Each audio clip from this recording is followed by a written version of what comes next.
कल्याणमध्ये होर्डिंग कोसळलंय। कल्याणच्या सहजानंद चौकात होर्डिंग कोसळलेलं आहे, तर होर्डिंग कोसळल्यानं कल्याण परिसरात वाहतूक कोंडी झाली। या अपघातावेळी 2 जण जखमी झाल्याची माहिती सुद्धा समोर येते। तर कारवर होर्डिंग कोसळलं, त्यामुळे कारचं मोठं नुकसान झालं आहे। त्याचबरोबर 7 ते 8 दुचाकी एक रिक्षा सुद्धा या होर्डिंगच्या खाली दबल्याची माहिती समोर येते। दरम्यान ही सीसीटीव्ही दृश्य आपण बघू शकतोय लोकशाही मराठीच्या माध्यमातून कशा पद्धतीने हे भलं मोठं होर्डिंग कोसळलेलं आहे आणि त्यामधून एक रिक्षात असलेला प्रवासी आणि रिक्षावाला बालंबाल बचावल्याचं आपल्याला दिसून येत आहे। तर कल्याणमध्ये ही सगळी दुर्घटना घडलेली आहे। एकीकडे पाऊस सुरू होता आणि दुसरीकडे हे जे होर्डिंग आहे ते खाली कोसळल्याचं पाहायला मिळालं आहे। इथं कार उभी होती, रिक्षा होत्या, दुचाकी होत्या आणि त्याच्यावर हे भलं मोठं होर्डिंग कोसळलंय, ज्याच्यामध्ये दोघे जण हे जखमी झाले आहे। तर जो रिक्षावाला आहे तो थोडक्यात बचावल्याचं पाहायला मिळतंय, मात्र याच्यामध्ये गाड्यांचं नुकसान झालं आहे, कारचं मोठं नुकसान झालंय आणि दुचाकींचंही नुकसान झालंय। काही दिवसांपूर्वीच मुंबईमध्ये मोठी होर्डिंग दुर्घटना घडली होती, त्यामुळे अनधिकृत होर्डिंग असतील किंवा मोठ्या आकाराच्या होर्डिंगचा मुद्दा चर्चेत आला होता, पण अजूनही कल्याणमध्ये प्रशासनाला जाग आलेली नाहीये असा सवाल या ठिकाणी उपस्थित होतोय। तर इथला आढावा घेतलेला आहे आपले प्रतिनिधी अशोक कांबळे यांनी। कल्याण पश्चिम येथील सदानंद चौकामध्ये भला मोठा असा जी होल्डिंग होती ती होल्डिंग पडलेली आहे आणि ती होल्डिंग पडल्यामुळे 8 ते 10 दुचाकी गाड्या, एक 4 चाकी, एक रिक्षा याचं मोठं नुकसान झालेलं आहे आणि 2 चाकरमानी जे चालणार आहेत त्यांच्यावरती होल्डिंग पडल्याने ते देखील जखमी झालेले आहेत। आपल्या बरोबर स्थानिक नागरिक आहेत, त्यांना आपण विचारून घेऊया की हा प्रकार कधी घडला आणि याच्यामध्ये किती जण जखमी झालेले, काय सांगाल? महानगरपालिकेचा याच्यामध्ये काय रोल असेल?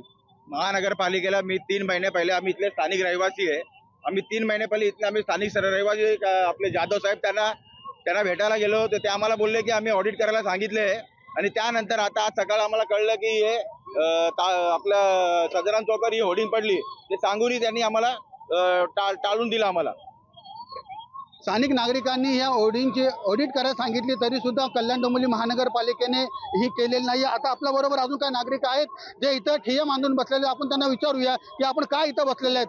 अग्निशामक दल आलं होतं, त्यांना तुम्ही काम का करू देत नाहीये? जोपर्यंत आयुक्त मॅडम इथे येऊन पाहणी करत नाही नुकसानाची, तोपर्यंत कुठल्याच दलाला आम्ही इथे काम करून देणार नाही।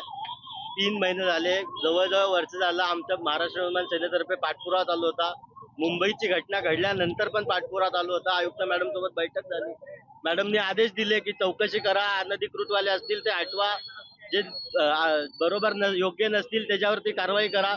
तरी पण आज पार्श्वभूमीवरती कल्याणवरती जर कधी ही घटना होत असेल आणि तासभर उलटून गेल्यानंतर पण केडीएमसीच्या हाकेच्या अंतरावरनं आयुक्त मॅडमला येत नसेल, तर जोपर्यंत मॅडम येणार नाही तोपर्यंत कारवाई कुठलीच होऊन देणार नाही।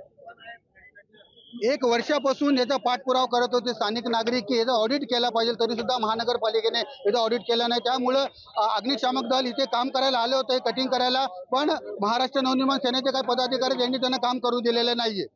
अशोक कांबळे, लोकशाही, कल्याण। एक जी होर्डिंग होती त्याच्यावर लावलेले बॅनर पडले, त्यामुळे खाली जी गाडी उभी होती त्याला नुकसान झाला। आम्ही स्पॉटवर येऊन पंचनामा केला। जे कॉन्ट्रॅक्टर आहे त्यांनी योग्य पद्धतीने SOP फॉलो केले नाहीये होर्डिंग वर बॅनर लावताना, त्यामुळे त्यांच्यावर आम्ही योग्य कारवाई करतोय आणि जी नुकसान भरपाई आहे ते पण कॉन्ट्रॅक्टर मार्फत त्यांना दिली गेली पाहिजे, याचं आम्ही निश्चित करतो त्यांच्यावर जबाबदारी आणि त्यांच्यावर FIR सुद्धा करतो, कारण त्यांनी पब्लिक नेग्लिजन्स यामध्ये केलेला प्रथम निदर्शनास येतोय। यासोबतच या परिसरामध्ये जे वेगवेगळ्या कंप्लेंट्स आहेत त्यांना पण एक आठवडाभरामध्ये जे होर्डिंगच्या बाबतीतली कंप्लेंट आहे ते निकाली काढण्याचे आदेशित करतो।